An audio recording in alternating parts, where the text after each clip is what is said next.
Well, good morning, Bakersfield, surrounding communities, and everybody watching online on YouTube, Twitch, and Facebook Live now. This is the Early Bird Special right here on ESPN Bakersfield, 12:30 a.m., 101.1 FM. I'm Chris Burdick. That is Sparky. Sparky, good morning, my friend. Good morning. Let them know what they're in for. Oh, it is roster cut day, so we'll get into some NFL news as teams have until 1 p.m. today to cut down to 53. We'll get into some miscellaneous news, and our boy 24KG will join us at the top of the hour, 8 o'clock, talking wrestling. And you can jump in anytime by calling or texting in at 661-842-2000. Absolutely. And we are back. Our video stream is up and running and a little bit improved. I spent the majority of yesterday kind of figuring out this new system and how we can upgrade us. And I was able to spice it up a little bit for everybody. So if you'd like, go ahead, follow us on YouTube, Instagram, Facebook, TikTok. We're all over the place on social media. Just look for the Early Bird Special. Official is the name. You'll look for the little logo that you see every single day as our show goes. Little cartoon bird with the worm, the logo with the clock and all that type of good stuff. It is what it is. Let's talk a little football because the Cincinnati Bengals made me a liar yesterday. They finally did it, Sparky. They finally figured out a way to tie together what really is the only piece of this defense. Let's be honest. Trey Hendrickson agrees to an extension, bumps him up to $30 million a year, a considerable jump, puts him in the upper echelon of defensive ends, as it were. Still not the highest paid at his position, but to be fair, there are small gaps in his game that don't really fit in terms of being the best player at the position. Still can't really rely on him as a go-to run stopper, but he is the best at what he does, and that's getting to the quarterback.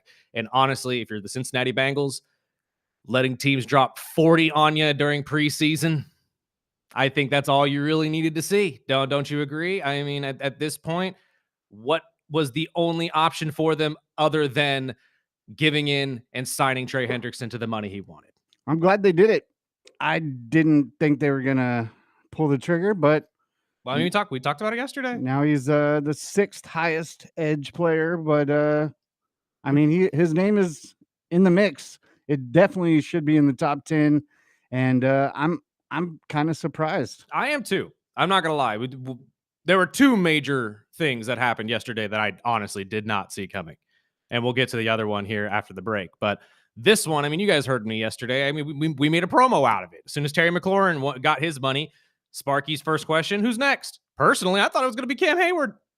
I thought out of all the people that are still holding out, holding in, however you want to call it, the one guy that actually made sense to me about getting his money and getting it now, Cam Hayward. Especially with the fight that we've seen with between the Bengals and Trey Hendrickson, the ongoing battle we're seeing right now between the Dallas Cowboys and Micah Parsons. I mean, I did not see this coming. I'm not going to lie. I said it yesterday. I didn't think they were going to get a deal done. I thought for sure they were going to find a trade partner for Trey, and then all of this was just going to be one of those what if moments for the Cincinnati Bengals as they looked at this season saying, God, I wish we had a defense that could stop somebody. But unfortunately, we traded away the one thing that was actually good on this side of the ball because they didn't want to pay him. But this is also, I mean, we've talked about it a couple times now. Is this just the new norm for NFL signings, or at least for big name NFL signings, for guys who are represented by Mulligeta?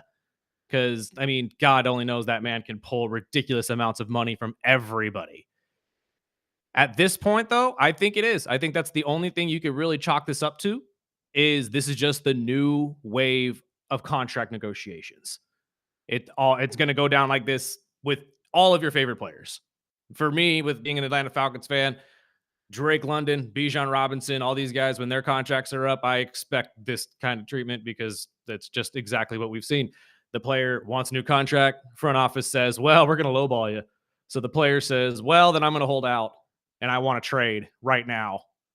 Getting the entire fan base riled up, yelling at the front office saying, what the hell are you doing?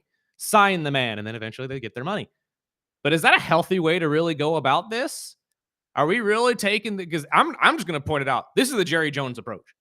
This is the Jerry Jones approach to signing any of his players. It always has been. Jerry's been very vocal about it in the last year. He loves keeping his team, his logo, his names in the media. He loves his guys being in the media. And the best way to do that, unfortunately, is to have them stand up for themselves in the media, realistically, because that's what this is. This is just workers standing up for themselves and what they're worth, and making it look bad in that realm. But you're constantly talking about them, even though you know you're going to get the deal done. But do they? Most of the time, they do. I feel like in certain situations, true, yeah, you'll get guys who get shipped away. But I was listening to Ian Rappaport yesterday, and he brought up a very good point. In the NFL, you really only get two major contracts. You very rarely ever get a third. And that's what a lot of these guys are fighting for, is the guaranteed money in a third round with a team. Certain guys get lucky and they get all three contracts with one team. Most guys, though, in the NFL now are going to have to do the Trey Hendrickson approach. And unfortunately, when a team doesn't see your value, you got to move on. You got to move to another place, or do what he did with the Cincinnati Bengals. Sit out, let them see really how bad this defense would be without him. And then you're strong-armed into actually doing whatever the F they want you to do. Because that's, at this point, that's what the negotiations have kind of turned into. So what's next? Probably Micah Parsons. I mean, Trey made me a liar yesterday, so I'm just going to come out and say it. Maybe Micah makes us all liars, because as far as I can tell, everyone that has talked about Micah Parsons in this thing between him and Jerry Jones, is including Adam Schefter, who knows more about these things than anybody on the planet, says that there is a divorce coming. Now I'm starting to believe that's all hogwash. It's just Jerry Jones being Jerry Jones, and Jerry's probably got a contract already sitting there waiting, but he's waiting to the last week of the season. Or I'm sorry, the first week of the regular season. I apologize. The last possible second of the preseason. So And God that's only the knows. Jerry way. And that's what I'm saying. But that's why, how do you feel about this? Because personally, I could see why there's a lot of frustration in fandom, at least, that this is the new norm. Because one, it makes players look bad, because they are looking like just egotistical a-holes that just want to get paid a ridiculous amount of money. It makes the front office look bad because it makes them look incompetent. But then once the deal's done, everybody just kind of forgets about it anyway. So is it really that big of a deal? I think it's just like you said, I think that's just the business we're in now with NFL players and the owners. I would say that it kind of started to feel like the players were the a-holes, but I think this whole shine on Jerry and how he's treating Micah, I think it's starting to turn towards fans really blaming the owners or the GMs or whoever is making the call. Obviously, it's different in Dallas, as Jerry is the all man for all positions, but right. I still think Micah doesn't play, and if he does, it'll be way late in the season. And I think this one is probably the one ugly one that doesn't seem like it's going to get to a positive end. But I thought the same thing last year in Dallas when we were going through the same situation, different player. And Dak Prescott and all that. I get that. But I mean, again, for some reason, everybody is really highlighting that CD and Dak are Jerry's guys. They're guys that Jerry loves. But for some reason, everybody keeps highlighting Micah's not necessarily in that camp. So I don't know. I agree with you. I think at this point, it's probably just all hogwash, and Jerry's probably fully going to sign this guy at the end of this month. But I just, I've seen a lot of contract negotiations the last couple of years, and a vast majority of them have gone the way of Trey Hendrickson. Don't get me wrong. This one just feels different. Yeah, it definitely does. Different. I don't know why. Even one of our listeners asked, what do you guys believe the price is for a Parson in a trade? Highest. Oh, in a trade. Oh, if we're talking a trade, I know everybody keeps bringing up the Khalil Mack trade between the Raiders and the Bears a couple years ago. I believe they got a handful of first and second rounders. I think that's fair. I think we really talk about players that warrant getting a first round draft pick. Micah Parsons is one of those guys, an absolute game changer on the defensive side. So if I'm Dallas, I mean, the offer that Cincinnati had for Trey would make a lot of sense for Micah as well. with some added draft picks on top of Because that. they wanted since he wanted a first A rounder first rounder and and a young defensive talent. So somebody that is a starter essentially on the defense. I think that's a fair ask for the Dallas Cowboys if you're asking for Micah Parsons. Like, again, easiest one for me to compare it to is Atlanta. The Atlanta Falcons, if they decided we'll give you James Pierce, the rookie we drafted this year that we got late in the first round, plus a first rounder this year, first rounder in like 2 years from now, and maybe a third rounder in the year in between then. I feel like that's a fair trade for Micah Parsons, especially for what you're going to have to pay Micah to keep him there. Those first round draft picks are not going to do you any good because they're just going to be a ridiculous amount of money that you're going to have to deal with. So, in my opinion, I'd say at least 1-2 first round draft picks and a pretty solid defensive player.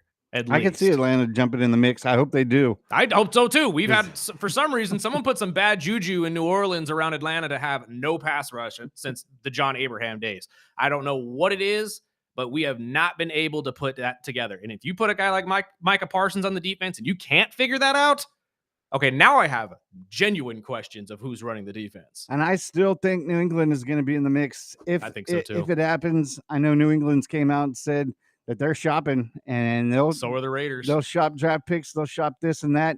But we'll take our first break. We'll get into some of these trades and releases that happened and are still happening, as we'll give you up-to-date news as it goes this morning right here on the Early Bird Special. And don't forget, you can call or text in your questions or comments anytime at 661-842-2000.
Welcome back. This is the early bird special right here on 101.1 FM, 12:30 AM, ESPN Bakersfield. Also streaming live video wise on YouTube, Twitch, Facebook. I'm trying to figure out the Instagram thing. Instagram is weird. If anybody's tried to go live on Instagram before, especially in streaming, you kind of understand.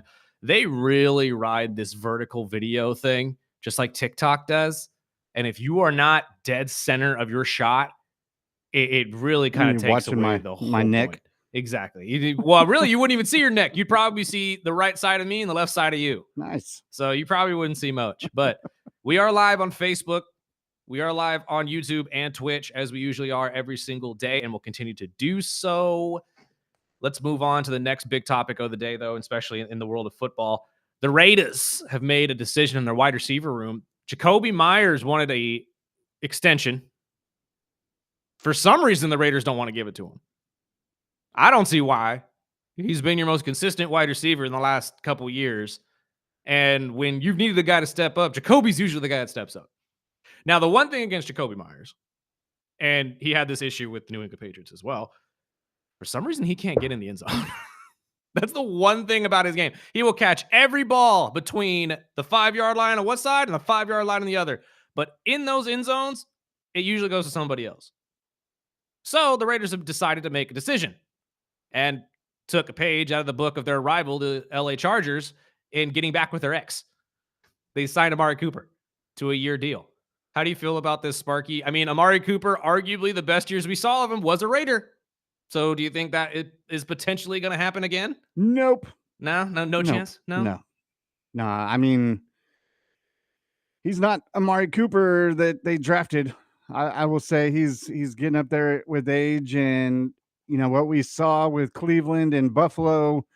He had 44 grabs and under 600 yards and 4 touchdowns, Yeah. all career lows. I think it'll be a nice addition for the Raiders. I know Jacoby came out saying he wanted a trade. They immediately said he's not getting traded. Again, You're not going anywhere. This is just how this stuff goes now. You're not going to pay me? I want out. And honestly, but see that's the thing right there. So, and I don't mean to make it throw you under the bus like that, but that's how a lot of fans feel, right? Yeah. That a lot of these guys are just entitled, just lack of a better word, pricks. Well, he's complained about not being more involved with the offense, even being a wide receiver one. But would he be involved in any other offense that way? That's my point. Like, you have to take into account where you are in the organization as a whole. But should we really even be faulting Jacoby? Because you take into account anybody else at any other job that is trying to do this with their boss. You know what I mean? You go into your boss, say, "Hey, boss, I need a raise." Boss laughs at you and says, "Yeah, right, get lost." Yeah, get in line. First thing you're going to do is, okay, I'm going to go find for a different job that's going to pay me. So should we really fault players for doing the same thing? I that's kind of where I'm at with all of this, is that it makes them look bad, man. But it's also just the only way they can really go about getting more money from these teams. Or at least in my opinion. I mean, if you're under contract, I'm not under contract at a job, but I'm also not getting paid what these receivers are getting paid. Naturally. But it's also a new coaching scheme, a whole new offense under Pete Carroll. Mm-hmm. And he's been complaining for months. It's not just like he complained yesterday he didn't get paid, now trade me. I think it was more of, okay, well, you're bringing in other receivers, and I'm over here waving the flag like, pay me. And I think I really don't think he has any feet to stand on, really. I think he's kind of stuck in the situation. He'll play out his contract and hope that he's more involved with the offense. I think adding Amari Cooper will only help Jacoby. Yeah, get some attention off of him and exactly. give him some more open shots. And with that, I mean, looking at the depth chart, there's not a lot of receivers over there. I mean, besides like Trey Tucker, they got some rookie receivers. I think he's going to have a better year, I think, with Geno and this offense. I just think he wants to get paid. He wants to get noticed. Well, and let's not forget who the new offensive coordinator is in Las Vegas, Chip Kelly, who is a notorious running coach, which means you're not going to get thrown to a whole ton, But that also kind of works in your favor. And I've always wondered this. The NFL has gone away from the play action game a lot in the last couple of years. And maybe it's just to combat the fact that these defensive ends are getting faster and they're crashing down on your quarterbacks quicker. And it's, you have to get the ball out. But in my opinion, the best way to win a championship is to have a run game. When you can control the clock, you win those games more often than not. I mean, Philadelphia proved it last year. When you could put up 17 to 21 points before the other team could put up 10, and then you could just run out the clock the rest of the time, why would you not do that? There's a local high school right here in Kern County that made a living off of it, Tehachapi. And they went. Does anybody not hate playing Tehachapi? It has nothing to do with the skill level of their players. It has everything to do with the way they play. And I feel like that transcends all levels of the game. If you are a tough run first team, there should be no reason, in my opinion, that you should be losing more than you win. So I don't know. That's why when Chip Kelly comes into this Vegas team, especially with a brand new running back in Ashton Genty, who's arguably going to be one of the biggest just draws in football. We had a Raider fan text in, says Amari Cooper is coming home. Jacoby wants a trade. Just when I thought my Raiders would be drama free. Again, never. Are you kidding? It's the Raiders. Are we not remembering who the Raiders are? When we talk about the Cowboys, the Raiders are just as much on that list of drama-filled teams. I think personally, I think the Raiders are going to be better than a lot of people think, and I think it goes into that Chip Kelly offense. I think run heavy. When you got a horse like Genty, it's going to be hard. I'm going to tell you, run, dude. Mostert is going to be a stud in this offense. And this is speaking of a former Mostert fan with Miami. But I think as long as he can hold the ball and not turn it over, I think the Raiders are going to be in a good shape.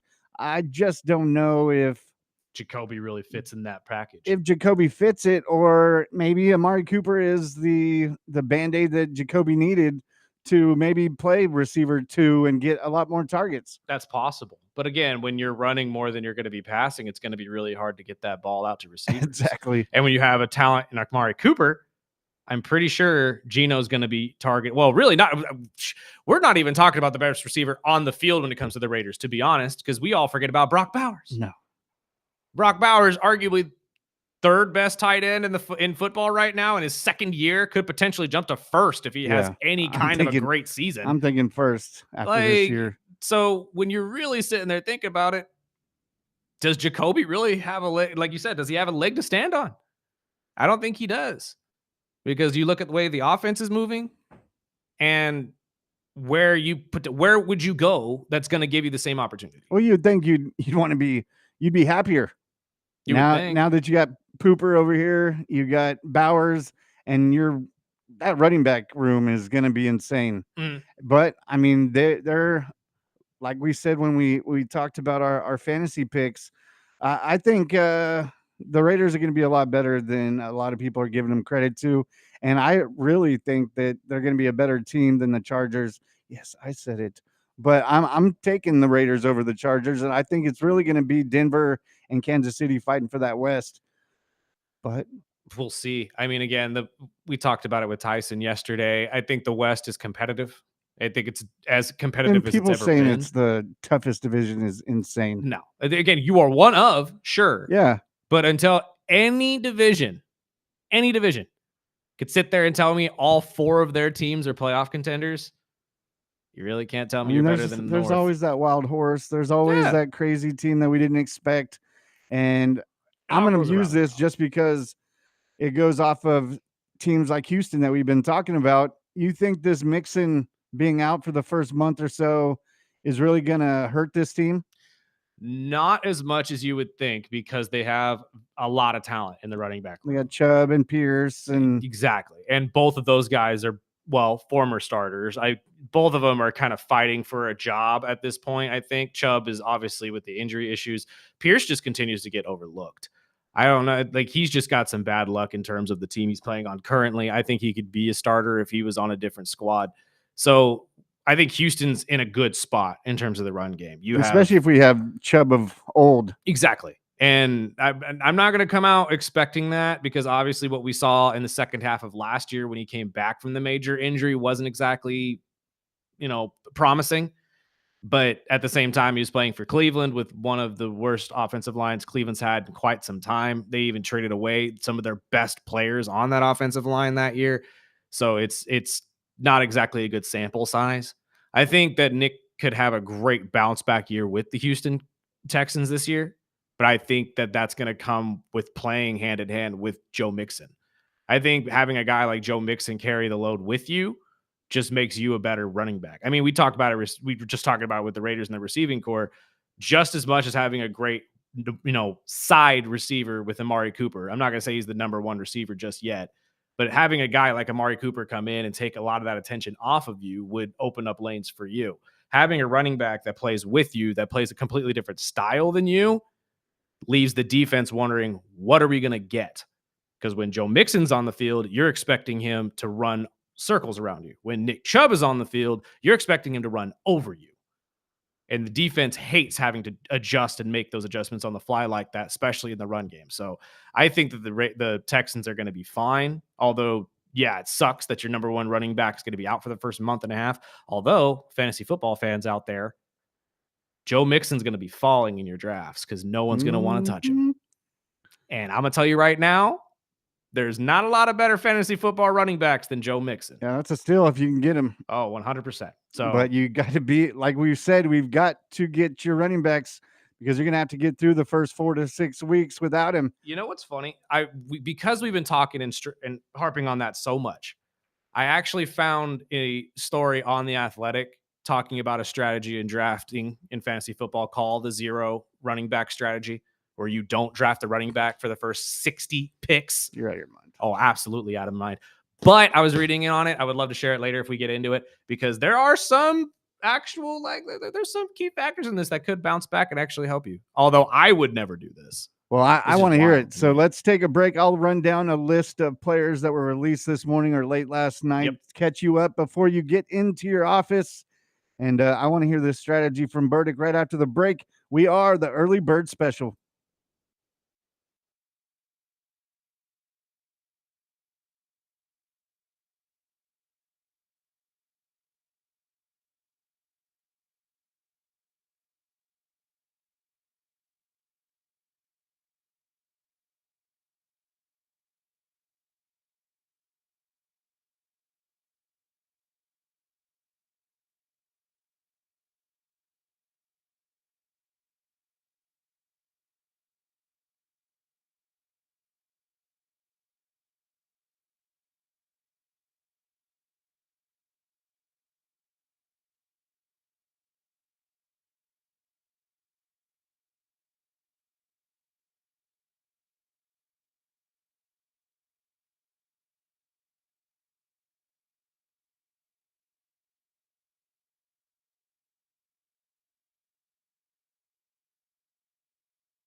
Welcome back.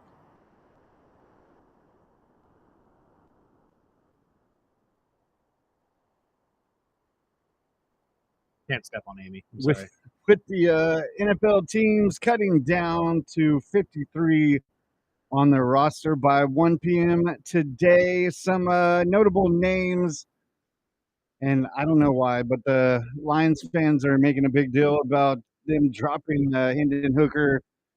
I guess it's because he was the heir apparent before Jared really stepped up into the role.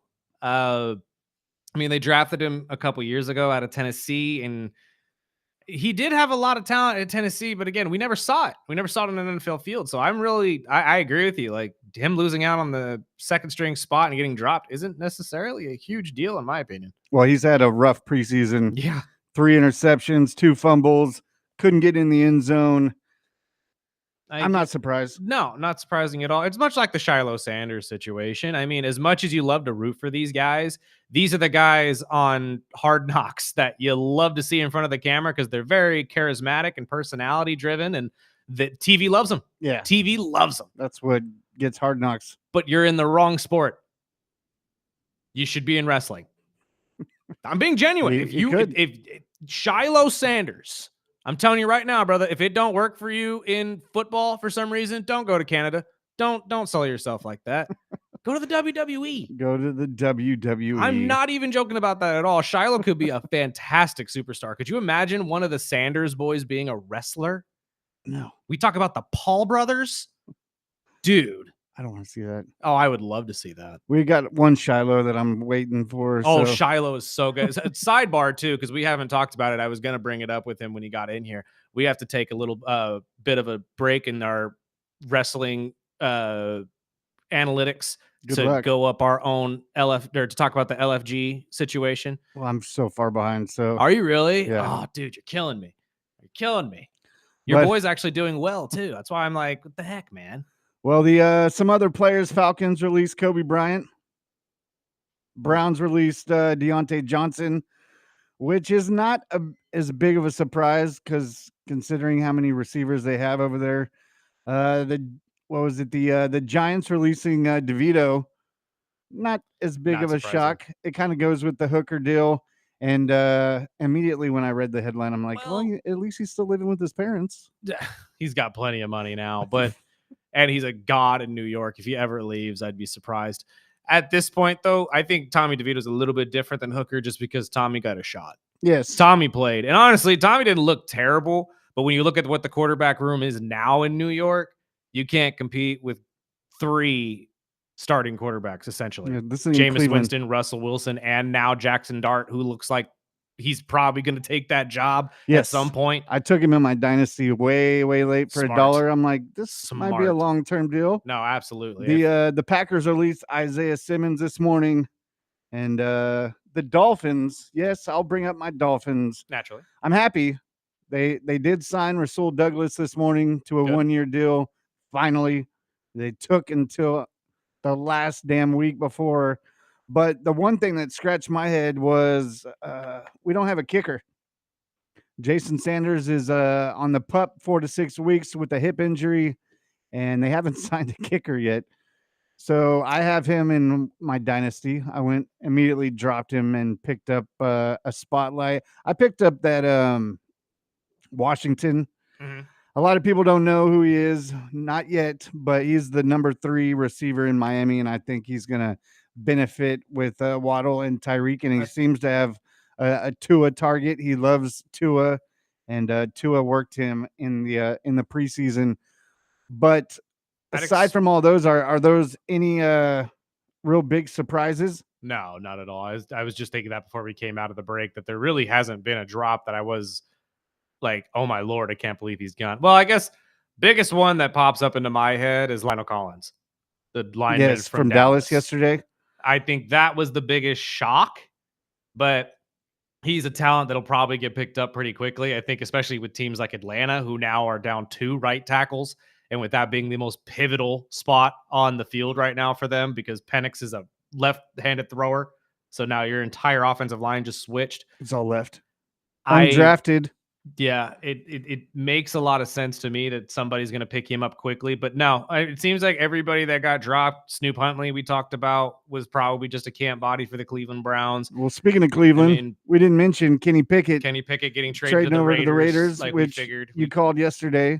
I mean, again, it made sense with Aiden O'Connell breaking his wrist or fracturing his wrist and now being out the entire season. You need a backup quarterback, and you had 4 of them.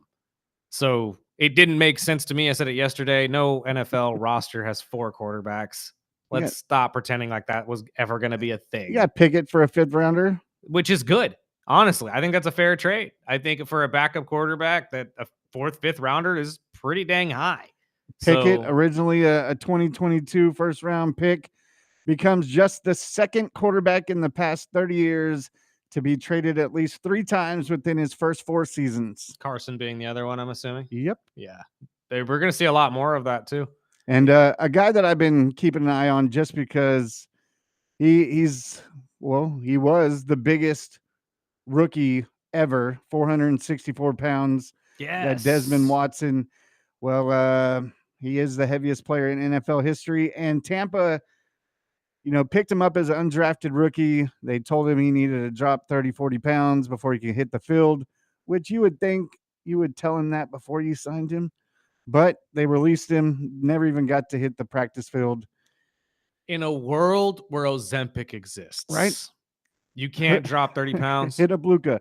Like, no kidding. Look, no judgment, body positivity. If you are comfortable with the way you look, I ain't going to tell you any different, brother. Go be happy. But when an NFL team looks at you and says, you got to drop a certain amount of pounds and then we'll give you a shot, drop the pounds. And I don't think that that's why he didn't do it. I'm sure he tried. I'm sure he just wanted to do it in a natural 27 way. pounds. See, yeah, he got close. But, brother, get done quickly. Like, Ozempic exists. We can get rid of that. And honestly, don't do Ozempic. That's bad. It is. I'm not sitting here telling anybody that you should go out and get it, because you really shouldn't. It's a diabetic thing. You should leave it to the people who are diabetics. But in this case, if it was a weight thing, I've heard that happen a couple times in the last couple of years where guys can't make weight and pass the physical. Lucas says it's just break up with your girlfriend, because that's how he lost his weight. He blames the breakup that he had, and that's what helped him. But that's a good motivator. Going back to fantasy, I want to hear what this zero strategy is, because we've been telling you for weeks. Running backs, if you want to make it deep in the playoffs in fantasy, you want to prioritize your running backs. There's a reason why our video online for fantasy football is literally 30 minutes for running backs, and I think it's 17 for wide receivers. Although we were kind of sped up. We had a guest coming in and we had to get it out quickly. But in this case, this strategy that's being shared. Now, I have to stress, and the author of this article stresses as well, this is not for your basic fantasy football league. This is not for your 9-man starter fantasy football league. This is more for 10-man super flex teams that Sparky's dealing with right now. Although if you're in a super flex team, you should be focusing heavy on quarterbacks. But this is more for people with a odd amount of starters in their league. If you have 3 wide receivers, 1 flex or something like that, this is a strategy called the zero running back strategy, where you literally do not draft a running back for the first 60 picks. And that means not your entire league. You stay away from running backs and draft everything else up until about round 7. I find this to be absolutely blasphemous, to be honest with you. I genuinely do. I am somebody who believes that if you want to win a championship in fantasy football, you desperately need running back help. And if you don't have running back help, you're not going to win. Because at the end of the season, I'm going to tell you right now, wide receivers are flashy. They'll win you those games in the beginning of the year. You'll look great when you're 7-0. But when it's late in the season and people are looking towards the playoffs, it's actually the running backs who win you the money. When you have a big game from Saquon or Bijan and they go off for 30 to 40 while the other guys' running backs have maybe 20 combined, you're sprinting away with a win. I promise you are. But in this case, with this strategy, waiting until about the 7th round would get you maybe guys like Jalen Warren, some underrated guys. I know the Washington Commanders running back right now is somebody that everybody's looking into. Rodriguez. It's smart in a sense if you can get workhorse running backs. From what I'm reading, if you can get somebody that goes a high workload, I think Jalen Warren's a great example for this. Somebody who you know is going to get goal line touches and is going to get the touchdowns. You're not looking for a guy that's going to break 100 yards every week. You're looking for a guy who's going to get a touchdown every week. So that's kind of what this strategy is explaining is, and I don't know exactly how beneficial this is going to be for anybody who's just kind of a regular fantasy football guy that's just trying to get into the game. But when you're looking at a situation where you're not drafting until maybe the 30th best running back, like we were talking about our sleeper picks, every pick that you'd be going with would either be a sleeper or a non-factor. Yeah, running back twos. We had a guy text in when we were talking about running backs who was high on Jordan Mason in Minnesota, who, again, very high on Jordan Mason if he could stay healthy. But that would probably be your second best running back in this kind of a situation. So if you're in a fantasy football league and you're looking for something a little different to do, maybe you're wanting to go a little wide receiver heavy this year and you want to give this a try, go for it. But again, you're risking essentially not having a factor at all at running back. I think guys like Tyler Algier will probably even be out of your realm, and he's not a starter. So it's a big gamble. I'm not trying to criticize anybody who's created this. I just thought this was an interesting thought because we've talked about it ad nauseum last week and a half, 2 weeks. Oh yeah, that running backs win you championships in fantasy football. and I still back that. I do too. But there are strategies out there that apparently you can go an entire 7 rounds without drafting drafting a running back and still be somewhat successful. So if you want to try this out, go for it. I would look it up on The Athletic. They have a whole story on it. I'm sure multiple other platforms do as well. If you want to look up different strategies in fantasy football, because there are plenty of different ones for you to levy. Personally, when I first started, rookies won me everything. Yeah, my first year is the same thing. LaDainian Tomlinson's rookie year. AJ Green, Reggie Bush killed for me. Both of their rookie years killed for me. It was fantastic. That's what got me stuck in fantasy. Now I'm hooked. Absolutely. But I will tell you, it's a gamble. In 7 leagues, I at least bring in 1 title every year, and I'm going to continue that. Now I'm in 3 new leagues this year. Sparky flexing on I'm in your guys' league now with Hop. I know. And when's draft day for that, by the way? Saturday. Oh, okay. Thank God. And then I could not find the date at all. Our radio one is Sunday. And then the family one is Monday. Yep. And I've got 2 drafts Saturday and 2 drafts Sunday. We should do a live stream or something of our fantasy drafts so people can make fun of us. And the wife dropped off a new box of WWE cards. Ooh, fantastic. Maybe we get another auto. I'm hoping. I think there's 1 in each box. So. Did you ever get that one framed of Hurricane? No. No? You gotta get that framed. We gotta get that figured out. And I'm working on my buddy Drew Blood is a local veteran wrestler. He's signing on to a new wrestling platform, so I'm hoping to get him in on the show here, as well as tomorrow we'll start our weekly segment with the guys over at BC, as the season opener is this Saturday. It is a road game, but they'll join us every Wednesday at 7:30 in the morning. And we'll talk BC football starting tomorrow, as well as we'll have Miranda Whitworth on Thursday giving away some Village Fest tickets. If you're a big Village Fest person, I personally can't do it because it's the Saturday before opening football and the Dolphins. I've learned over the years I'm not as young as I think I look. And waking up in the morning for an early Dolphin game. See, I'm like the only person on my age range that can go somewhere and not get drunk. Yeah. I don't have to get drunk to have a good time. But we'll talk Village Fest Thursday, and then we have a jam-packed Friday where we'll welcome back Chris Flell and Kyle Pitzer from Dionysus ahead of Clash at Paris. Mm-hmm. But we'll talk wrestling at 8 o'clock with our boy 24KG. And we'll wrap up this hour right after the break. We are the Early Bird Special on ESPN Bakersfield, 12:30 a.m. 101.1 FM.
Welcome back.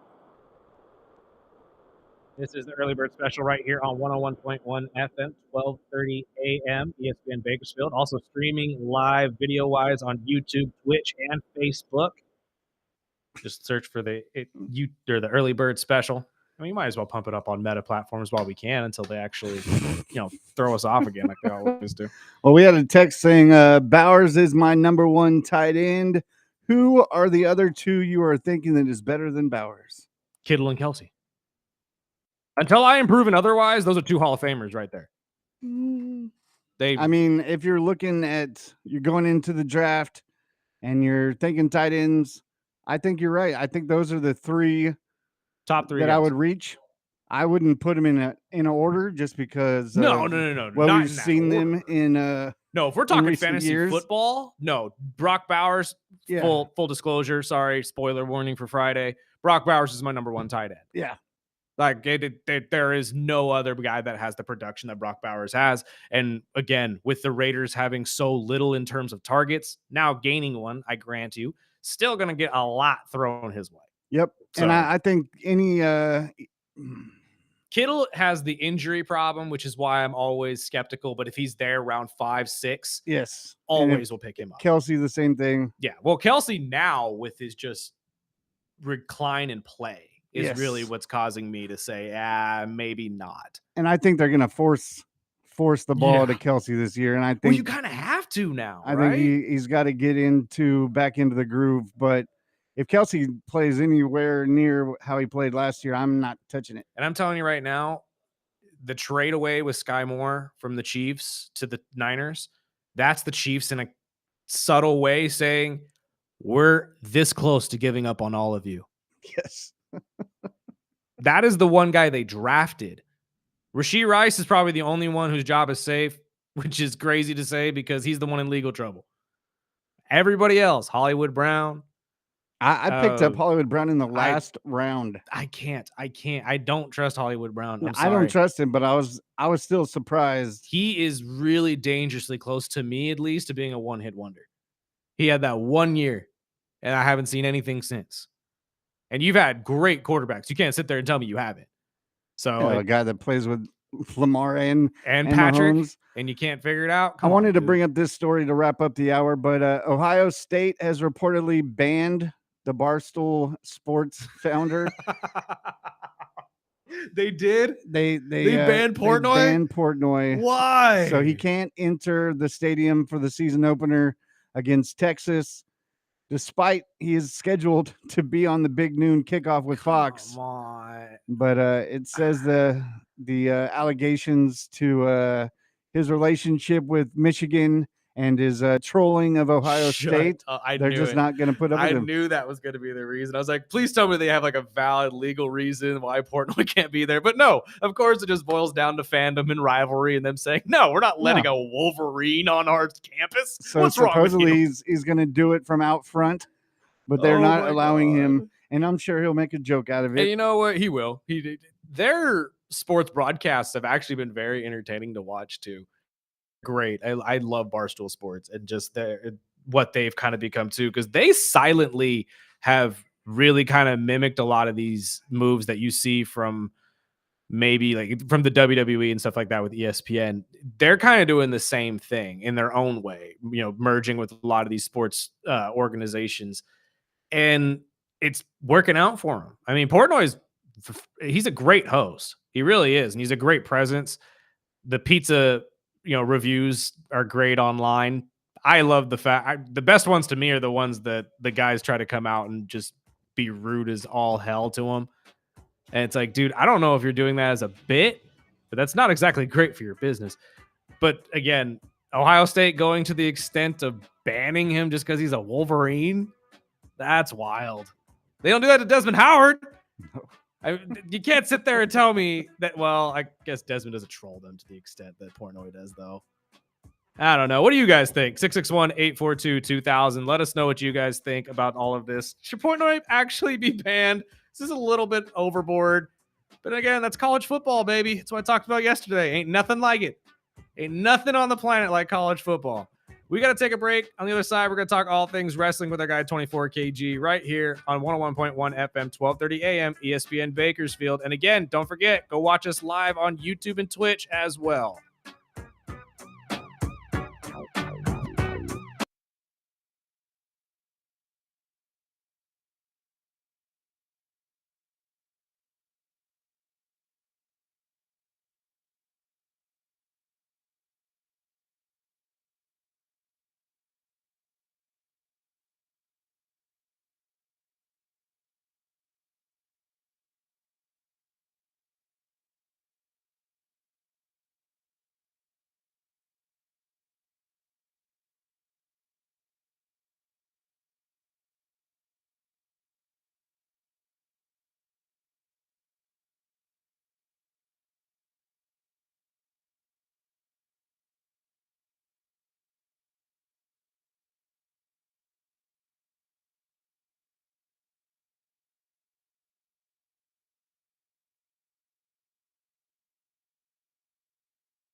And welcome back to the early special.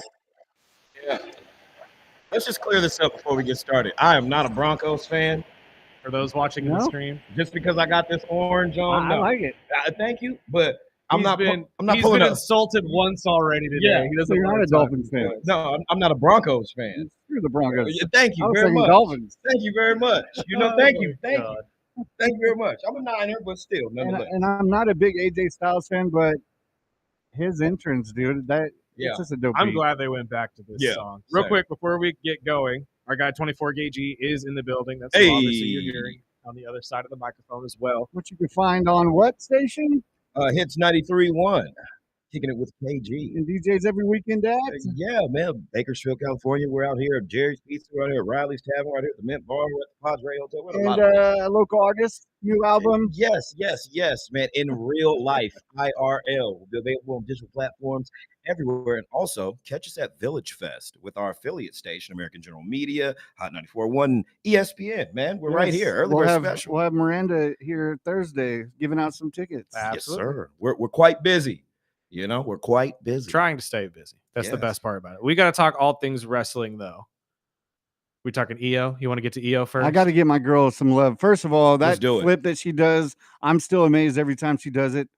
But are they really gonna get her against Asuka sometime soon? Yes, I think that's what we're building to. I think that match would be one of the best. I love Asuka, and I'm on the fence on which one I'm gonna have to go with. Mm-hmm. But I think they're finally getting a story with EO that has been desperately needed. But I'll let you guys run down Raw. But I will say one thing with Raw being at noon yesterday, I will say I was able to watch it and get to bed at a reasonable time. I enjoyed it. Those UK times are awesome out here in the States, man. I'm going to keep it real. See, hold on. Keep that same energy when they're in Australia and you guys are complaining that it's at 9 a.m. or something of that nature. Raw's at 11 next week. Yes, it is. So I'm just saying I love it when it's in the air or the European times, regardless, just because I get to watch it on my lunch. Yeah. I don't have to worry about going home and watching it. But talking about what we are building up to on Sunday, they have 5 matches slated now. They had to wipe away the women's championship match, which they finally addressed yesterday. They claim they have something planned for Stephanie Vaquer on the other side of this PLE. How do you feel about that and them just kind of moving off of it and wiping it away from the entire pay-per-view? I assume being replaced by Sheamus and Rusev. Well, you know, I felt like it was lazy. We got cheated out of a good match between Naomi and Stephanie. Nonetheless, without finding a suitable replacement soon enough to quench the thirst of people who are looking forward to this match. And it's kind of sad to see how they dropped the ball on this one because Stephanie Vaquer definitely deserves a match. Mm-hmm. It would have been a great pop for Paris and also just on the card of the PLE. So overall, I think the majority of people would have to say they're disappointed. I would agree. I've heard several people say it's lazy. I just don't. I mean, what position are they in? It's true. Like you really can't do anything about it, right? Yeah, blame like we Big said Jim. last week. Yeah, hey, blame the line. Blame Big Jim. Yeet. Excuse me, a skeet. Oh. Yeah. Good Lord. Pull out game ain't really what it used to be, Big Jim. But again, that was always the plan. We've been talking about it for months. That's something that she's wanted to do, that they've both wanted to do. Just poor timing. Yeah, and it's a more family friendly behind the scenes WWE than it previously was because funny thing is, I seen a meme that said if Vince McMahon was still running WWE, of course, there would have been a storyline of whose baby is it between the twins. Uh-huh. Yep. And I honestly was like, you know what? I could see that happening, and I'm glad that it's not happening. I was just having that conversation with, I think, was it you? It was one of the two of you that we were having this conversation that it couldn't get any worse. And I'm like, no, Vince McMahon has had some crazy storylines over. No, it was you, because we were talking about the Hornswoggle situation. Yes. Yeah. And how that all boiled down. I agree with you. It could get a lot worse. If we still had Vince McMahon, this storyline definitely would have been whose baby is it? Jay I'm not even going to say worse. I'm just going to say perverse, bro. Yeah. Let's just get straight to it. It would have been hella perverse, bro. Here's the thing. The story would have been whose baby would it be, Jay or Jimmy, that ends up being Sammy. Oh, the child got red hair. Oh, Now have a baby would come out with a big red fro. Exactly. Yeah, White man. boy with a big red fro. Oh, so basically she's giving birth to Sinbad. Okay, Oh. that's what we got going on, man. Lord. That's shout out to Sinbad, man. Anywho, let's talk about the matches that are Shazam was slated a real for Sunday. movie. I remember that. It was Shazam. horrible, but yeah. Was it Kazam? Was the other Shazam. one? It was. Hey, I just know it really happened. No, that was a real movie. I watched that. That's not a Mandela effect rumor. That movie really happened. We're not going to get down the trail of the Mandela effect. There's Yeah. there's way too much to go down. But let's talk about what we have slated for Paris. At this point, John Cena and Logan Paul, which after Friday, I was impressed with what Logan said, but it seemed to me that was real emotion, that he was getting frustrated dealing with a European crowd. Oh, yeah. You know, John Cena is always going to cook. We've seen this with Austin Theory. We've seen this with Yes. Roman Reigns. You know, the litmus test of how good are you really, and it's not even based on wrestling ability, it's character draw. It's charisma in the ring on the mic.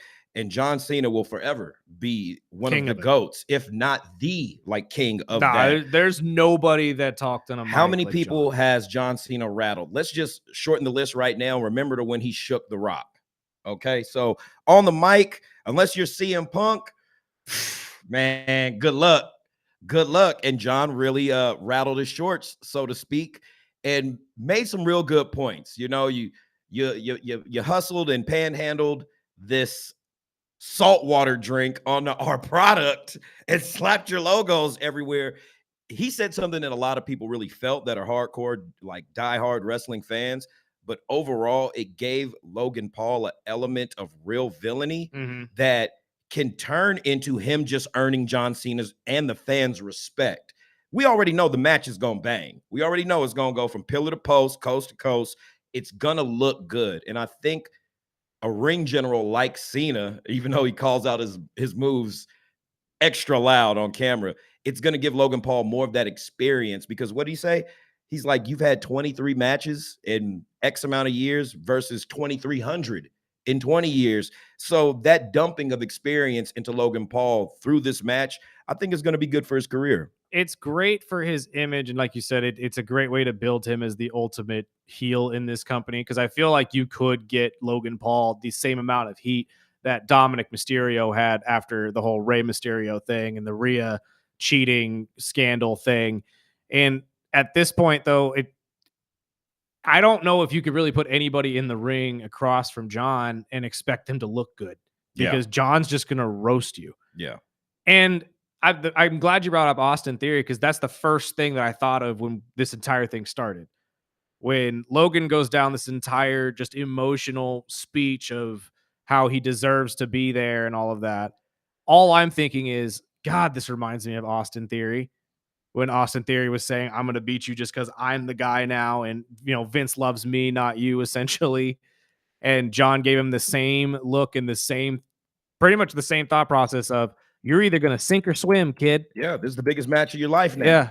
And I'm going to continue to swim. It don't matter what happens to me. I'm out of here after this. So this is, I think, would you agree? Because I've seen this around right now as well. Do you think this is the biggest test for Logan Paul so far in his career? Most definitely. We could go back to the debuts. We could go back to certain matches where he really performed those viral moments. This is one now where it comes down to character. This isn't about your athleticism. This is about how you can tell a story in the ring with your opponent. And that's really, I think, a test that we haven't seen Logan Paul do when conveying emotion, just the real fluidity of working a story in real time in a match versus just spots. He's good at doing spots, but the conveying of emotion through a story in a match is why we all watch professional wrestling. So I hope that he comes out, with all flying colors, passes everything that they expect him to rise to the occasion of. Because if he doesn't, how many more Austin Theories will fall by the wayside of a John Cena shuffle? Fair. And again, I think that's at the end of the day what they're trying to test here is Logan really gonna be able to swim, or is this kind of just another influencer just trying to piggyback and jump into the next level of their career, much like John kind of highlighted at the beginning of all of this? Personally, I think Logan has done enough to win over the fans, at least to be able to say he belongs there. Yeah, this whole outsider storyline, I think it's cool because he's kind of at that cusp where we know you can wrestle. We know you can go in there and cut a promo. We know that you really have respect and love for this business. So now that they're making it a storyline of he's not really, I think is like, this is his graduation ceremony. Tribal chief versus the tribal thief. Oh, I'm loving this. I'm loving the Shula Fala angles. I'm loving hey, Roman did his thing last night. Roman reminded me of basically Roman's the product of watching Rock and Cena cook people, thus him being cooked himself, and giving it to Bronson in a manner that was not only comical, condescending, but Big Brother-ish. You know, the whole Samoan line of, I didn't even know you were Samoan, so that means you belong to me. Great cultural reference in the aspect of how seriously they take professional wrestling. Very much How important Samoan culture is to not just WWE, but all other organizations that will tap into the notoriety of this guy's Samoan or of Samoan descent, possibly related to, alluding to Anawahi Fatu lineage. All these promotions do that when they have a Samoan character or somebody who embodies that culture as their mainstay, you know, to promote. The only thing that really, and I say this in a good way, the only thing that really got me that I said, ooh, he really took a shot at him. Your tattoos were paid for. Yeah. Mine were earned. My family got exiled while y'all sat there and got fat. I was like, yo, that was kudos to WWE, both of those guys, for letting them get a little personal. And because you know it's cool. They're not going to say it to each other on air if it's not cool. But it made the significance or importance between this aspect of these two guys who have no interaction, no reason to even be fighting other than the storyline that they're giving us, a little bit more personal for us to invest in as fans, you know? So it was nice. It's a little seasoning to the match. But one thing, you know, just since I've came back and started watching, this is the first time I've seen Roman with an attitude. You know, when he jumped the guys in the back before the match, I was like, this is the Roman I've been waiting on. The advice he gave to Jey Uso. Yes, and we got to see Uso. I feel like that's cooking towards another storyline or some type of reunion of bloodline members. It might not be called the bloodline. It might just be called the family, whatever it may be. I think we just seen a seed for when these guys get to a point, maybe later on, a couple months, maybe down the year, Jim goes on a good run or something like that. I'm not going to say we see them all together. That'd be nice if we did. But at least, can we get a Jacob Fatu, Roman Reigns tag team? That would be dope. That would just go and crush everybody. Hey, throw the tag straps on them, whatever you got to do. I think there's money on the table with that. I agree with you, but I feel like both of them are too big of stars to throw them back into the tag division now. Well, you know, hey, when Roman's on his way out. At this point, I agree as well that there's something boiling up here. We're going to get a group together, but if you put the boys together again, it's always just going to be the bloodline. Yeah. You can't change the name to something else. That's why I laugh at Solo's group right now, the MFTs. I'm like, you're still the bloodline, dude. 2.3. It's still the bloodline. Like, wait. Before we say bloodline, it's like you got bloodline and then you've got great values. So bloodline. We're just going to call them the hemoglobin crew. Well, okay.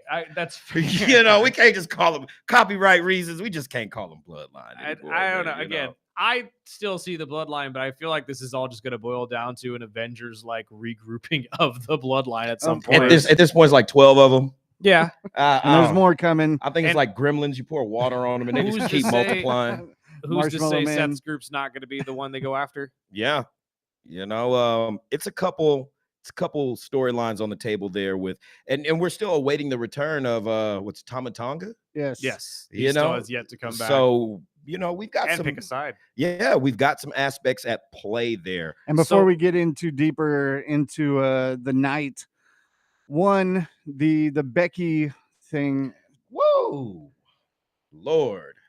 Becky Lynch is doing anything possible to get the heat put on her. Yeah, and she's killing it on that form, but I knew when she brought up Ozzy though that was just bad taste. Yeah, I wasn't even going to touch that, but yeah, that was bad taste. With the daughter coming out this morning, he's like, "Hey, Kelly ain't never held her tongue on anything." No, exactly. No. You know, so Kelly's they should have never shied away from ripping somebody for bringing up her family. And as much as a fan of Triple H is of that era of metal, I would figure that somebody in creative would have ran that past them. You would think. You know, you're in this man's hometown. It's not too far back from his passing.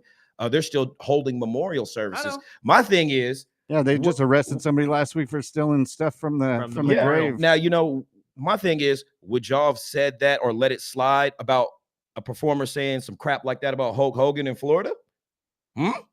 No? Would you let any of your talent go out there and say something like that? Probably not. Exactly. Probably But y'all not. let that slide with Ozzy. But at least that would have stuck in the wrestling world. Yeah, This because from reaching outside of it was. I'm pretty sure it was only a few months prior to where CM Punk said he will throw Hogan's dusty ass off the ropes and kill Hulkamania on TV live. And they took CM Punk and set him aside for that comment for a good 3 weeks and only brought him back in highlight reels because of that. So the fact that y'all can get on here and disrespect Ozzy Osbourne not even a month posthumously is crazy to me in his hometown and not expect backlash. Well, keeping it in the women's, I was gonna jump over and ask, one, is the Bailey deal, is this It's very Wyatt-ish. It is, and that's what Burdick brought up last week, that if somehow, some way that maybe she's the missing person in the Wyatt Six. I don't know if you're gonna get that though, because again, they're on 2 different shows, and it wouldn't really make sense. Like, you know what I mean? You can't really just throw her in there. The only one that I could see joining the Wyatt Six and being part of this is Alexa. Yeah. Which I've been waiting for. You're not going to get it for a while now because they found an authentic love from the fans with her and Charlotte. Yes, and that's which not I ending at love, any point which in is time. awesome. Yeah. But no, my question is what do you guys think they are going to do with this vacant title? Yeah, they could tournament it out. You know, they could have a one-night qualifier, go up against Stephanie. Pierce has already said he has an opponent for her. He's just waiting to announce it. Well, that we had a text asking about that. Like, what do you guys think that is? By default, I would think they automatically defer to Rhea Ripley in this match. But then again, I think it's going to be Liv. Yeah, it could. She has been behind the scenes, I think it's rehabbing at a phenomenal rate. Yeah. Her surgery went well. Her rehab has been phenomenal. You put the belt back on her because she never technically lost it. Yeah, and then you have Stephanie Chase for that title. Liv and Stephanie would be dope. Well, and there is a long historical tradition as well in the WWE that, yes, the young talent usually gets a shot at the title pretty early, but they never win it the first time. Yeah. Yeah, I don't see it. I don't see Stephanie being the outlier to that. I don't think they just randomly say, you know what? Stephanie can be a champion right away. We'll take KG's words. They're going to let that one cook for a while. Yeah. Because people are just drooling all over. Absolutely. And as they should. She's fantastic. I mean, she's one of the best that they have. And honestly, is probably one of the reasons why we lost guys like Karrion Kross, because it took a lot of money to get people like that over here to the company. Yeah. He brought it up. I didn't know if we were going to get a whole segment in before Kross. You think it's still? It could not work. It could be, and it could not work. I'm still going with the work. As long as they're selling his merchandise on their website, he's still a part. Yeah, man. It's with the way things happened with the R-Truth and the Yeet movement and just the fans commandeering creative. Triple H hates that. Hates it. Absolutely. So I don't think, if this isn't a work, that we're going to get Karrion Kross back anytime soon. And if it is, because WWE has its tentacles in every independent faction below the umbrella, basically in the world at this point almost. Oh, he's just as big as Matt Cardona. Yeah. We could easily, and just hear me out on this, we could easily see him go from GCW to AEW to New Japan and really make these roundabouts.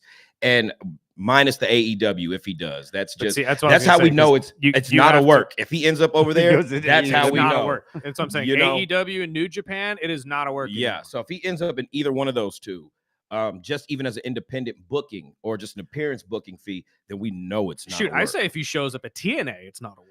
Well, TNA is still a WWE affiliate and possibly being purchased by WWE by the end of this year. They're not an affiliate yet; they're a partner, but they have the option to be purchased. Tommy Dreamer has come out though and said that they don't have the money or the room for him. Like they couldn't do it even if they wanted to. Yeah. So I doubt he actually shows up there. Especially with the independent booking price that's in the $20,000 to $30,000 range.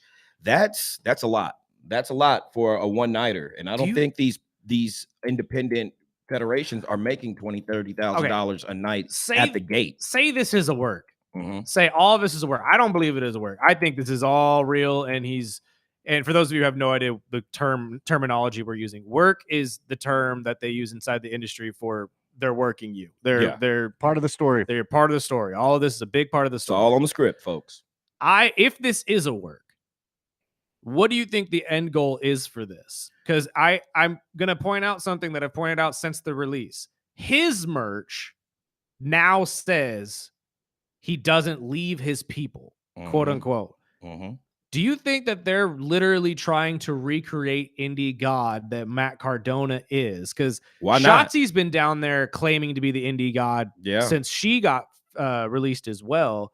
Why not go down there, actually create one authentically, and then pull them to the WWE? Is that the long-term goal here? I see this having a aura that reminds me of a Sandman, early 2000 ECW, just showing up, smashing everything.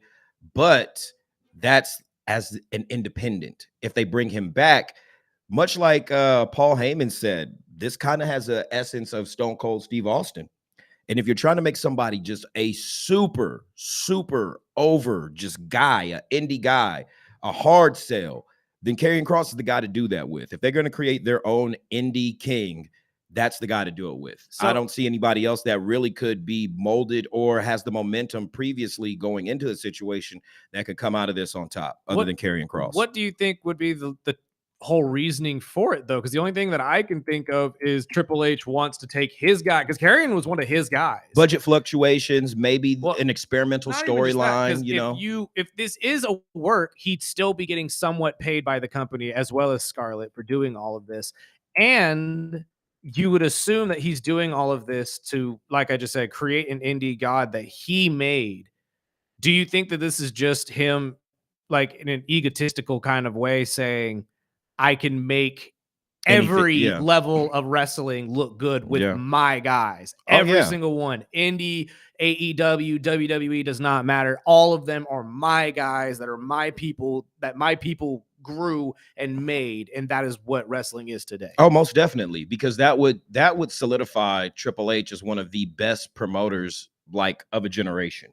You know, Vince had 30, 40 years to take his time and do it. Triple H doesn't have that much time. We're in an era now where he's owned by a corporate affiliation, not just some guy who owns the company. So they expect results.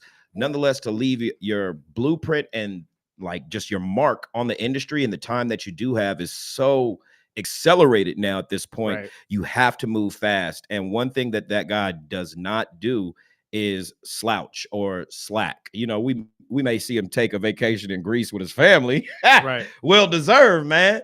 You know, but he's still moving parts around. And while people are looking at this game as checkers, he has been playing chess for years prior to this. So I can definitely see that this being, and especially in the era where we have NDAs and NIL deals, we don't know what kind of contractual paperwork is attached to Karrion Kross and his situation that allows him to go do this, come back, renegotiate whatever we may be told in media or from across the television screens, that this guy really could be set up to be the next Stone Cold. And he is a lifer in wrestling, so it's not out of the realm that he would do stuff like this. I feel like him and guys like Seth Rollins have no problem blurring their own personal life with their professional life, so it makes sense. But I don't know, call me crazy, but if theoretically, the way I'm looking at this would make Karrion Kross Triple H's Hulk Hogan. You're crazy. You just said call you crazy, but that doesn't mean you're wrong. But that's my point. Like this would essentially be him creating his own version of Hulk Hogan, going to every individual indie corporation and even potentially the competition. Yeah. Take all of the fandom from there and pull it to yourself. That's absolutely wild to me. Hold on. We got to move on to the rest of this PLE before we get out of here. 4-way between Seth Rollins, LA Knight, CM Punk, Jey Uso. How does it end? Do you think this is boiling towards War Games, as I've been saying for weeks? LA Knight's taking the pin. Do you think LA Knight's taking the pin? I think LA Knight's taking the pin. Why is that changed in the last week since Jey Uso? Look at what happened last night with Jey Uso after the conversation with Roman Reigns. He laid out everybody. Laid them out. You know, that puts him in a really good position to where we don't really look at Jey Uso as being, and I just say this because of obvious reasons, after the whole Gunther thing, him losing the title, everybody's still so captivated by the yeet and the crowd and the movements of all that stuff with the entrance and stuff. This guy, we forgot, had a banger of a match with Seth Rollins and a couple of people along his title run that really showed he can wrestle. He can be versatile, dynamic, and innovative in the ring. Nobody expected that kick to come at the end of the night to CM Punk as well, because it looked accidental. Which was the best. That was awesome. I'm going to keep it real because it really reminded us how intense Jey Uso can be when he's turned all the way up, much like how he was when he was the right-hand man. We seen that The viciousness. savagery. Yeah. Oh man, I was hyped. I was like, yeah, boy, get him. Yeah, I was happy. We haven't seen that in It a took long me time. back to my 12-year-old self watching wrestling when I was not expecting something to happen, which continues to rejuvenate my passion as a fan and as an analyst for this business. 100%. Sheamus and Rusev in the good old-fashioned Donnybrook. Do you agree, as Rusev ends up walking away from this as the winner and potentially moving towards a mid-card, if not main card title? I could see that happening, and I agree, but logic would dictate that we go with Sheamus, just for the simple fact that he's been on a good run. Rusev deserves and needs this win in order for his storyline and character to be taken seriously and progress.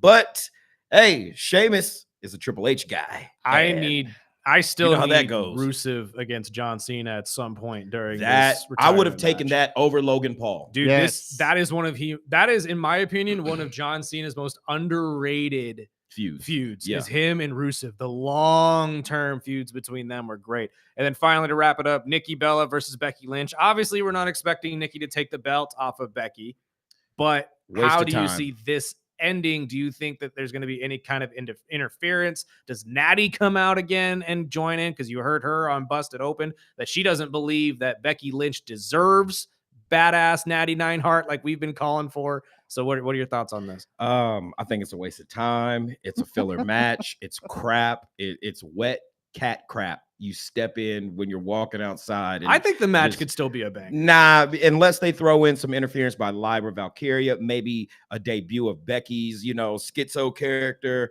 Something. It's gonna be a schmaz ending. It's put it like this, man. I'd rather watch a streamed Knox Pro Wrestling match than watch that. Wow. One. Yeah. Dang. Would you rather watch an AEW PLE? Hell yeah. Oh, wow. Off top, bro. I didn't even get a chance to ask you about that either. I'm gonna keep it real. Fantastic. They could close the Forbidden Door after this one. That was great. But AEW they fizzle majizzle, dude. I'm gonna keep it real. Now, 5 hours is a lot.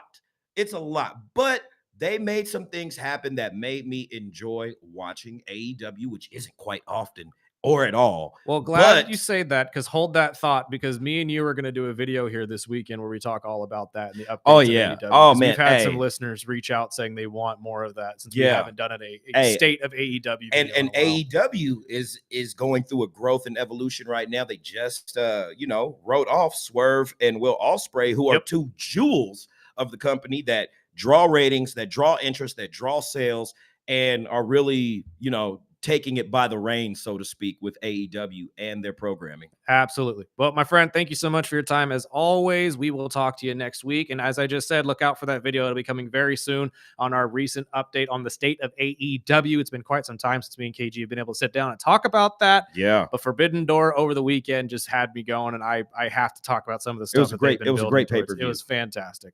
But as always, my friend, thank you so much. We'll talk to you next week. We got to take a break, pay some bills. This is the Early Bird Special on 101.1 FM, 1230 AM, ESPN Bakersfield.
Oh, I've heard this song so much now because of that.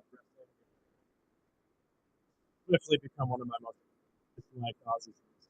I love it. I love the song when it first started, but I've heard it so many times now that I'm like, oh my god. That's what kind of what I felt with Linkin Park Sorry. when they were underground. I was like, hell yeah, this is a new genre that we needed. And then when the radio got their hands on them, Well, okay, yes. But again, it's Linkin Park, so they created new metal. this is Ozzy. No, they really didn't. But Main proprietors of new metal, and I will die on this hill if But anybody leaves before- them off a list. I would. we get away from wrestling. We had 2 texts. Yes. One says definitely a lazy pull on how they did Stephanie. I mean, what did you expect him to do? We talked about it last week, man. I mean, there's not a whole ton you can do in this situation. You would love to be able to sit there and say that Stephanie would just get a winner of a gauntlet match and you move on from it. But there are storylines brewing all over the place. Io and Rhea have this entire thing going with the Kabuki Warriors. So that's why I believe it's not going to be them. And honestly, we've been laughing and talking about it, how we want Rhea and Stephanie to be a tag team so much. It looks like the WWE is going to be pushing this Io and Rhea tag team. Which is awesome. And it's like some sort of lovers quarrel, some Romeo and Juliet stuff. We can't be together. We have to distance ourselves. It's Oh, like, right. really? Are we in Yeah. a soap? Like, I know this And when is the girl was crying at that's the sport, end of that but- promo last night. it's still great. Don't get me wrong. It was fantastic, but I'm just pumped because we'll get to see Asuka and Io. yes. And I think that you're going to get your answer of who Stephanie will be taking on for that belt, most likely either on Friday or on Sunday or sometime on social media in between. I have a gut feeling it's going to be Liv. I do. I sure hope so. I have a gut feeling it's going to be Liv Morgan, and then you bring Liv back in as she is skeptical of all of what Finn and Roxanne and all this stuff has done, and now Dominic is turning around and being the schemer of the group now, and like what he's doing. I think you're going to start seeing a lot of power struggle within their crew. It's just going to be interesting to watch, and the only way for her to do that really is for her to come back, win that belt, and walk around backstage as the women's champion again. As she should be. And we didn't get to, but the match with Finn last night was a Finn and great AJ, match. yeah. It was a great match. But the last text before we get away from wrestling is do you guys think Brock Lesnar is going to be the next addition to the Vision? No, no.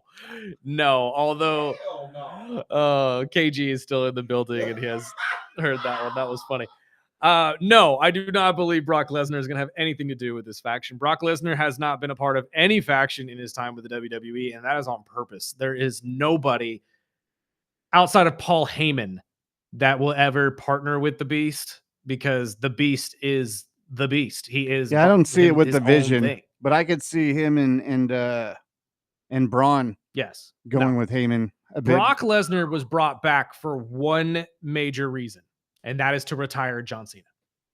I genuinely believe, and I'm dying on this hill until it is proven otherwise, that Brock Lesnar, to this day, right now, for the WWE, is the planned final match for John Cena. in December on In Saturday December. night's main event. Yes, it's going to be Brock Lesnar versus John Cena, where the Beast will most likely beat down and retire the GOAT. It makes sense. You bolster Brock back to the level he was before all this, lawsuit happened and Cody took 3 away from him and all that type of hoopla. Because that's the last time we've seen him in a WWE ring is when he was going against Cody Rhodes. So it makes a lot of sense to me that you bring him back. He takes out the GOAT. And then you bolster him back to being the Beast, especially now that you've signed him to a multi-year deal. Everybody's happy. Everybody gets paid, and we move on, as the wrestling world usually does. And some news out of the NFL. Green Bay has released wide receiver McCole Hardman. The Bengals cut Desmond Ritter.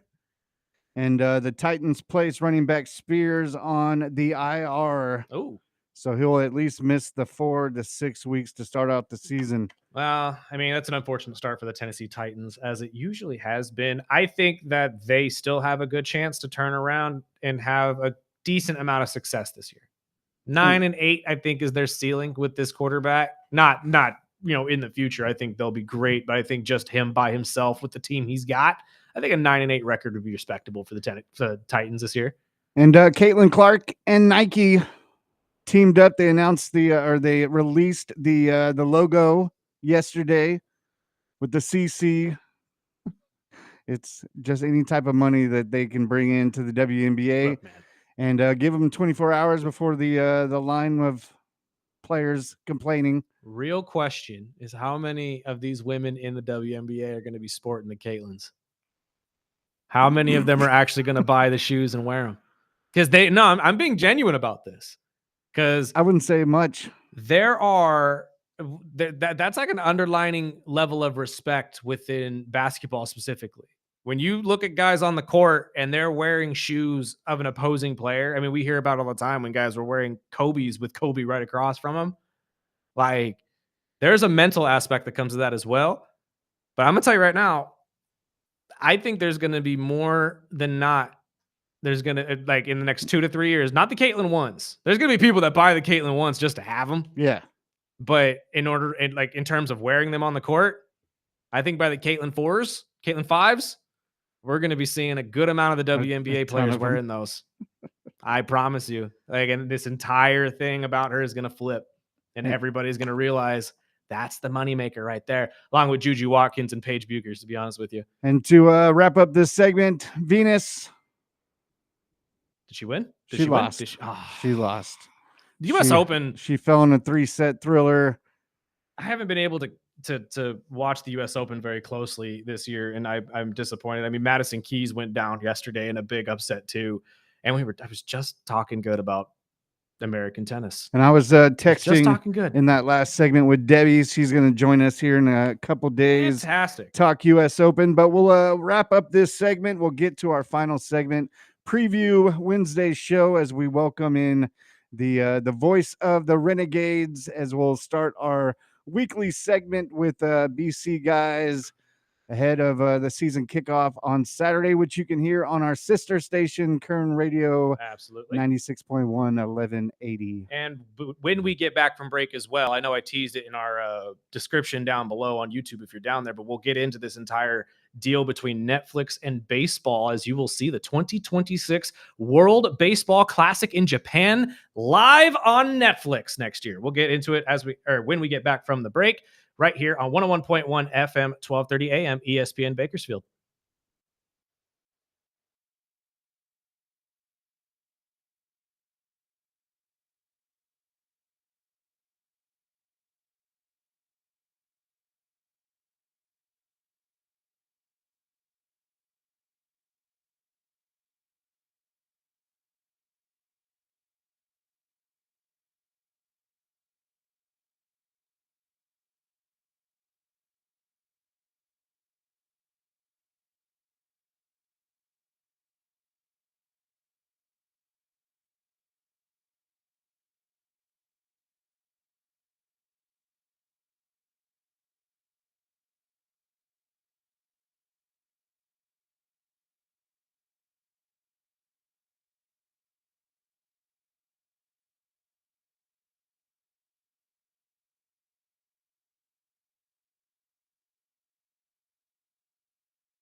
Welcome back. Early Bird Special right here on ESPN Bakersfield. We were getting into this whole 50. Oh, man, 50. I can't do it. 50. I can't do it, man. This entire stuff with Rampage's son is getting crazy. Nah, we're not gonna do it. We're not gonna do it. 50. Saying, Cal got his 50. Yes, he did. Let's go to baseball. Baseball is the best. Baseball is what we need to be talking about. Cal got his 50th. Where do you think? I mean, again, he's only hitting in the 200s. He's actually on a major slump. The team hasn't looked as hot as they should. No, they haven't. They haven't been able to put it together just yet. You're hoping that you get it done in the last 20 games before the playoffs that win last start. night was much needed. Absolutely. And 50 home runs, I mean, headed towards 60, obviously, is a great step forward. I'm worried that this slump is going to have him come up just short of that number. If he hits 59 and doesn't break the 61, is this a heartbreaking season? Not for me. Is this a failure? No. So just making the playoffs in any way and him being anywhere close to that number is I want the success? division. I don't want the Astros to take this division. And I know there's still some mathematical deals to still get by, like Boston and the Yankees. But I think if he can continue this team with a lot of the trades at the deadline, I just hope in the next 20 games that they can find their mojo right into, the start of the playoffs. But now with I believe they're a game and a half behind Houston. If long as they can pull this series out of the Padres and just continue to grow. But yeah, I mean, if it wasn't for that homer in the first inning, I'd be nervous. But again, the one thing Cal Raleigh knows how to do is hit home runs. So you would expect him to do that in almost every game. I just feel the lack of production from the team itself is really what's going to thwart it out. And if you do, let's say he doesn't reach 60 by some, crazy reason. He's got 30 games to hit 10 home runs, which Cal Raleigh, that's cakewalk. But if he doesn't reach that number and say you guys fall in the playoffs early, I don't know if Seattle's going to see this as we tried kind of a season. You know what I mean?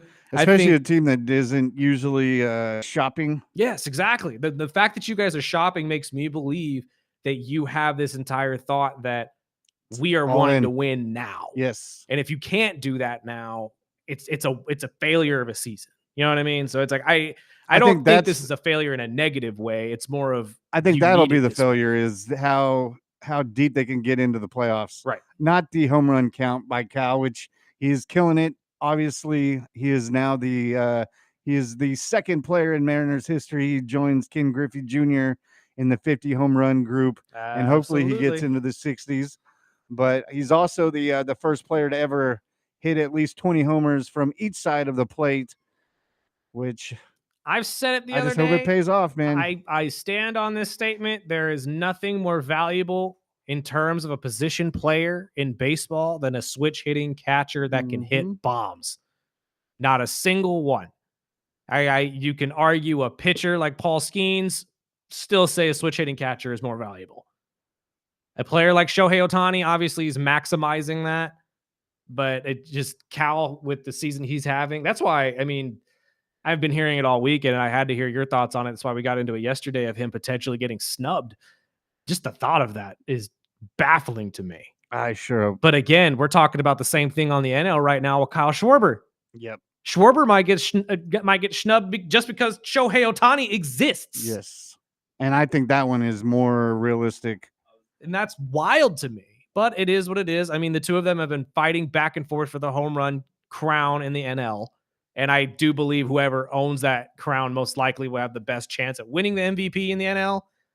But the thought of either of those men being snubbed out of what is deservingly an MVP season on both sides is just ridiculous to me. And then real quick, before we get out of here, I teased it a little bit before the break, but Netflix is extending its partnership with baseball. And hopefully this is going to be a step forward for the entire situation in general, because the Netflix streaming app will be streaming the 2026 World Baseball Classic in Japan next year, as well as the Home Run Derby for the next 3 years will be on Netflix as well.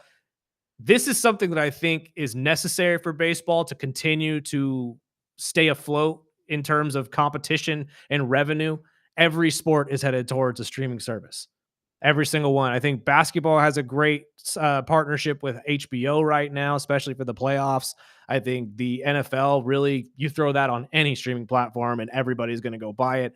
And I think baseball needs to be one of those organizations that jumps into this as well.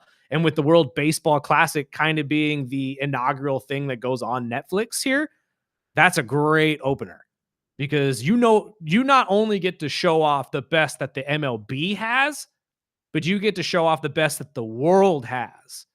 And you now are once again reminding everybody that baseball is not just America's game. It is a worldwide loved game, and something that every country has been able to get around and has been able to formulate teams and talents that have been able to come into the MLB and be successful. So I think this is a great step forward to show and remind everybody baseball is a worldwide sport. And if you can somehow harness that again, much to the chagrin of the NFL, because that's kind of what they're trying to do really, really hard. They're trying to become a worldwide brand. I think I've never understood why baseball has not been able to do that yet. I really haven't. Same with basketball. Basketball is beloved around the world as well. But when you really boil it down, how baseball is made, the love of it around the world, it should be one of those games that should easily be able to be shown around the world and beloved. And that's the best way to get more fans, is to just get people from other countries to fall in love with the Dodgers, fall in love with the Yankees, fall in love with the Rangers, fall in love with the Mariners, as Sparky has done this year. It is a possibility that I think baseball is trying to do. And I think this partnership with Netflix is going to be the best way to start that. I genuinely do. Because I mean, if you want to partner with one of the streaming services, why not do it with the granddaddy of them all? That's Netflix, baby. Netflix started this. They're going to end it too. I promise you that. And speaking of streaming, they did announce yesterday that the Hard Knocks college version of the in season should have been is North official. Carolina. It is North Carolina. Oh, they are bringing it back. Yes. They got it done. But they are not doing it with HBO. They are doing it. I believe it's Hulu, but it is going to be an in season. And why do you think they moved away from HBO? Because of the girlfriend. So that is supposed to air. I believe it starts in 2 weeks. Well, the in season with Bill Belichick. So basically, so it's not Hard Knocks, but it is Hard Knocks. Yeah, different name, different production group. Okay, so this is just them saying, well, if Hard Knocks doesn't want to do it, we're going to do it our own way. Yeah, we'll find it our own way. Oh, God. But we've got a busy week starting tomorrow. We'll welcome in Kenny Calvin. Maybe and we we'll should talk make an entire video BC football of just the top 10 worst sport athlete girlfriends or coaching girlfriends. That'd be great. I just, some of these women, I can't even blame it on her though. I'm sure there's a whole bunch of production people that probably had the same thought and said we can get more money if we just do it ourselves and go through Disney instead of HBO and blah, blah, blah, blah. So I can't necessarily blame her, but the entire media is going to, and I'm going to jump on the bandwagon. I don't like her already to begin with. Go away. Like money hungry, but if you're a Village Fest fan, tune in Thursday. We'll be giving away tickets out to Village Fest. We'll talk BC tomorrow with Kenny Calvin. We'll have Miranda in Thursday. Hopefully we'll get Bolt Brady in this week, maybe next week. And then we'll wrap up Friday with a jam-packed show with Chris Flail and Kyle Pitzer from Dionysus. And I did not get to this story today, but join us tomorrow, 7 to 9 a.m. Babe Ruth was charged with fraud. Yes, Wild Thing Wednesday. I saved that story. Tomorrow.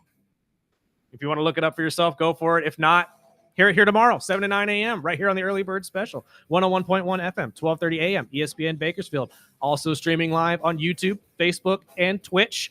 Join us Follow us on all social medias. We got to get out of the way for the great Rich Eisen. Sparky, let's get out of here.